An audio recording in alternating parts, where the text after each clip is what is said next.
This recipe is kibbeh mushroom. It's a side dish. It's typically served on a Friday night for Shabbos dinner, or it can be served at any time that you're having company over. It's a little bit more of an upscale dish because it requires a little bit more preparation. We made these kibbehs in a different recipe.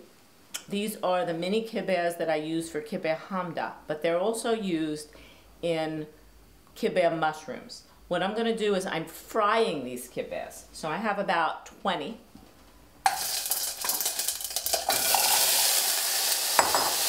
Whoa, a little bit of sizzle there. And I just want to fry them up so that they're slightly cooked. About 3 to 5 minutes on a medium flame. Once they're fried, all I do is add about a cup of water. And I add the mushrooms that I had previously made. Now, if you don't want to make the mushrooms, you can use canned mushrooms, and you just add salt and pepper. I'm not adding anything to this because I have salt and pepper already in my mushrooms. I mix it up.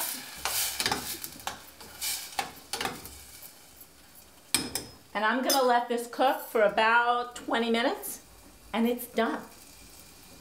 Look how simple that was.